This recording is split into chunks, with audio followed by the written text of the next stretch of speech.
I don't like anything about you, Mother. We want to live with our family alone, so get out. I was dumbfounded by these words suddenly hurled at me by my eldest son's wife. The same words that were said when I had to leave my parents' home alone. Now the anger surged in me at the thought of being driven out of this home as well. Well, I'll leave then, I declared and gathered my belongings to move out. That was the last straw. I swear I'll never forgive my oldest son's wife. It was time to put my plan into action. As a result, my daughter-in-law, my name is Sandra Clark, and I am turning 61 this year. Though I'm technically retired, I'm fortunate enough to still be working. Even though I'm still working, it's not like I'm going to the office every day. I drop in occasionally and attend meetings. But nowadays, many meetings are held remotely, and I'm working from home most of the time. My oldest son seems to have the wrong idea that I'm not working anymore. I became a widow in my 40s. Currently, I'm living with my oldest son and his wife. My parents' home is an old house just with a large property. It has its issues, but I really liked the place. That was the reason that made moving out difficult. I never had any financial difficulties in my life. Most of my late husband's insurance payout is still untouched. It's a lifestyle where there is no need to worry about my twilight years. Even though it seems like I'm leading a carefree life, I do have some worries. It's my oldest son's wife. Jessica, my son's wife, has a strong-willed personality and often clashes with me. This isn't something that just started recently. It started when she came to announce, "We're getting married." I can't forget the outfit she wore when she first came to introduce herself. She showed up in a tracksuit that she might have worn in high school. She said she wanted me to see her without any pretense, but I think it's an unthinkable act from a common-sense perspective. It might be too much to call it sophistry, but anyway, she's very argumentative. And on top of that, she's very articulate, which makes things difficult. I wondered why my oldest son chose her as his marriage partner. I found out later that Jessica was the one who approached my son. She may be outrageous, but she is beautiful. I think my naive and somewhat sheltered son was smitten by her. Even after they decided to get married, it was always the same story with her. If you put it kindly, she's not pretentious. If you put it harshly, she seems to lack common sense in her behavior. I really wanted to oppose their marriage, but I told myself that it's the marriage my son wished for and kept my patience. The result is what's happening now. My son didn't want to leave me alone in our family home, so he insisted we live together after the wedding. I had initially thought that Jessica would oppose, but it turned out that Jessica was also in favor of living together. The reason became clear shortly after we started living together. Jessica, however, never did the house chores and left everything to me. Cleaning, laundry, meal preparation, she left everything up to me. What's more, she was a full-time housewife. She quit the company she had been working for at the time of the marriage. Even though I don't have to go to work every day, I work remotely, so I have less free time than her. When I'm facing the computer for my job, Jessica would make comments belittling me, saying, "I'm just playing around." I used to brush it off with a laugh as it was too troublesome to argue every time. But it certainly irked me when it kept happening. "Jessica, you seem to have quite a bit of spare time. Could you help with the cleaning?" I tried asking this to Jessica, who was idly watching a TV drama. Jessica made a deeply disgusted face. She sighed exaggeratedly and said to me, "The reason I don't do housework is for your sake, Mother. Why don't you understand? It's sad that you can't appreciate my thoughtfulness." She brandished her unique theory and blamed me. According to Jessica, if she does the housework, it would deprive me of my only job. She says that if that happens, seniors become sedentary, which is unhealthy, and there's also a concern about dementia due to lack of stimulation. In other words, Jessica apparently lets me do the housework. Her ridiculous logic almost gave me a headache. "I agreed to live together to make sure you don't slack off, Mother." I was speechless and dumbfounded when she said that with a half smile. I really regret starting to live together. I regret every day that I could have avoided seeing things I didn't want to see if I had stayed separate. Doing housework while being watched by Jessica every day is nothing but agony. Reaching my limit, I decided to talk to my eldest son. It wasn't to complain about Jessica. I decided to move to an apartment where I could live alone. The house we're currently living in is old and has many level differences. I had hurt my back last year due to my age and deterioration, and there were many hard points for me. I talked to my son about the difficulty of living in this house, and I moved to an apartment. I felt like I had been driven out by Jessica, but I do not regret leaving. The new apartment is a rental. I thought it might be a bit too big for living alone, but I contracted for a room large enough for my grandchildren to stay over in the future. I had the interior customized to my taste, and my own castle was complete. But my joy was short-lived as Jessica began to come over every day and stay until night. "The new apartment is really nice. Isn't it too big for you, Mother?" Jessica said, lounging on the living room couch. "Come on, Mother, come back to your old home and do the house chores. It's for your health and longevity." Unbelievably, Jessica is telling me to go back to the old house and do the house chores during the day. She's so self-centered and it makes me dizzy. I've already moved out of the house. You need to step up as the wife. I take care of all the house chores here and my annual checkups are always good. Jessica, there's nothing for you to worry about. Jessica turned her head away, snubbing my words. She intended to pretend she didn't hear them. She always ignored anything inconvenient. That was her usual strategy. Even after that, Jessica came over to my apartment every day. Just the other day, she said, "It's too much hassle to go back," and ended up staying the night. My parents' home and this apartment are about a 15-minute walk apart. It was my eldest son who suggested I live near my parents' home because he was worried. His concern made me a little sad to leave the house. One day, when I had been out on a rare business-related outing, I returned in the evening to a surprise. To my disbelief, Jessica had let herself into my apartment. It seemed she had used the spare key I had given to my son without telling her. Welcome back," she said, lying on the floor in front of the TV, not even bothering to get up. "Jessica, that spare key is meant to be used in emergencies, not for you to let yourself in when I'm not home." I felt uncomfortable knowing that she'd been in my apartment while I was away. I replied, and for the first time I sternly told her so. She seemed taken aback, since she was used to my normally quick-to-forget anger. She shot me an annoyed look, but I stared right back. "You really are a stingy mother-in-law. I can't stand that about you." Jessica began yelling at me. "I can't stand anything about you, even this apartment. We're a family, so you should leave." With that, she tried to usher me out the front door. It seemed she couldn't stand the thought of me living in this apartment. She was upset that they were living in the old house while I was here, saying it was unfair. "The rent for this place is being paid by James, isn't it? It wouldn't be strange for us, his family, to live here. That's what living beyond your means means." It seemed Jessica thought my son was paying the rent for the apartment. That explained why she was always showing up here. In her mind, the apartment should have been a place for her family to live. "All right, I will leave," I retorted, staring her down. I agreed to move my belongings out within 3 days.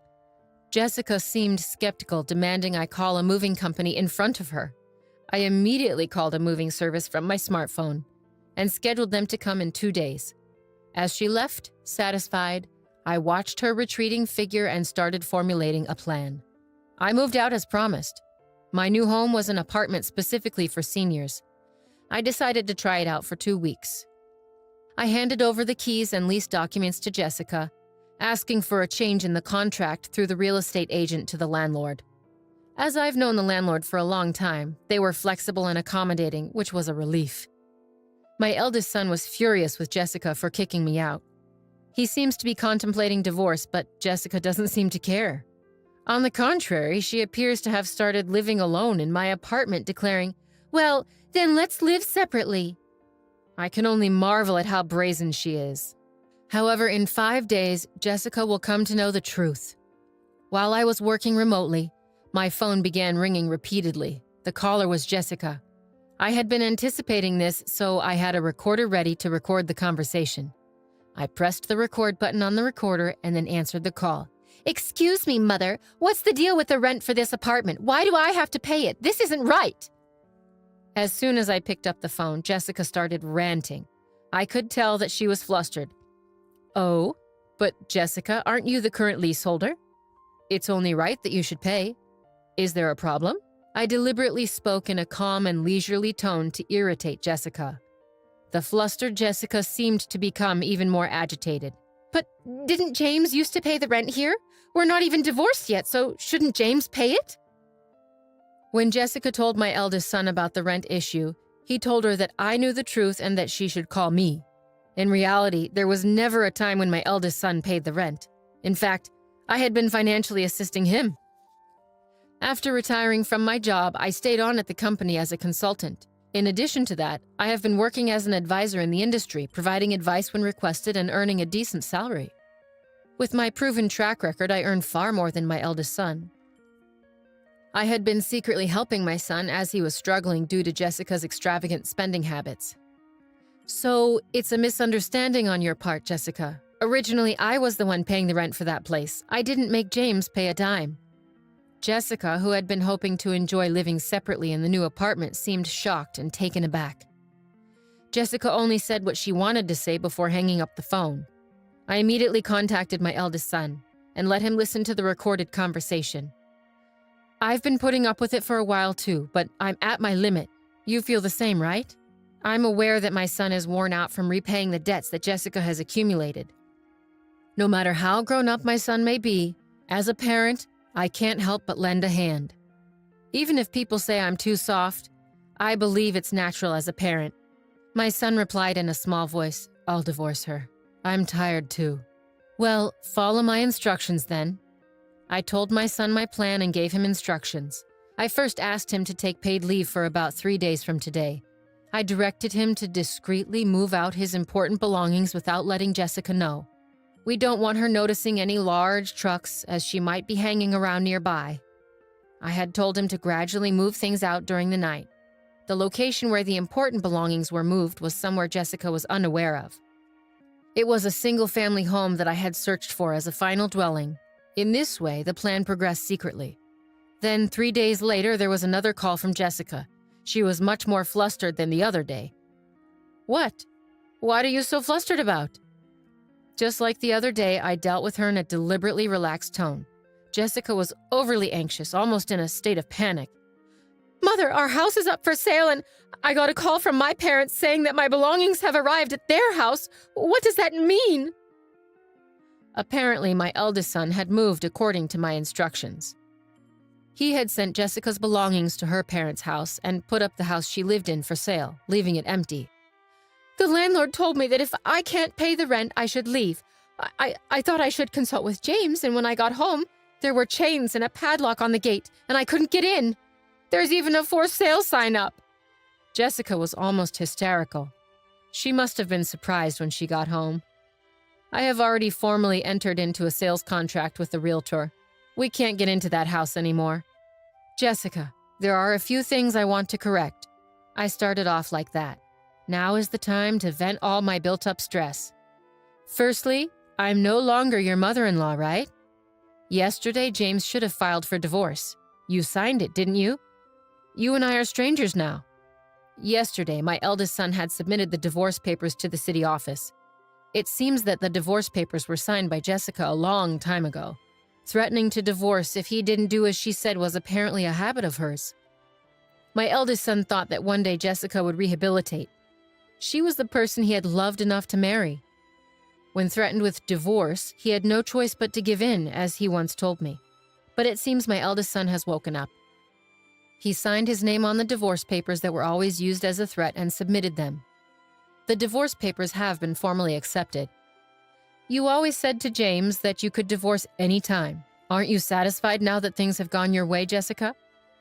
On the other side of the phone, I sensed Jessica holding her breath. She wanted to retort but couldn't find the words. She must be feeling frustrated. Besides, I'm worried about you. After divorce, you can't continue to live in that apartment without working, can you? And moving costs money too. It's tough. How did you even manage to pay this amount? I can't believe it. Jessica didn't hide her anger anymore. She yelled at me and continued to curse me. She said she married my son because my late husband left an inheritance. However, I manage all of the inheritance and she cannot move a penny of it. She screamed that nothing was going well despite marrying for the sake of repaying debts. Of course, I let my son listen to this conversation as well. If it came to a divorce settlement, the recording is what I was planning to submit as evidence. I thought it was the end, so I patiently waited for Jessica to finish her tantrum. I think she ranted for about 15 minutes with ease. "I'm sorry, I've been disowned by my family. I have nowhere to return. Please help me." In the end, she started begging me for help, crying. She had caused her parents much trouble due to her spending and borrowing habits, and they disowned her, she said. Come to think of it, I remember feeling something off at the wedding. It clicked for me. That was what felt odd. Jessica with nowhere to go, nowhere to return.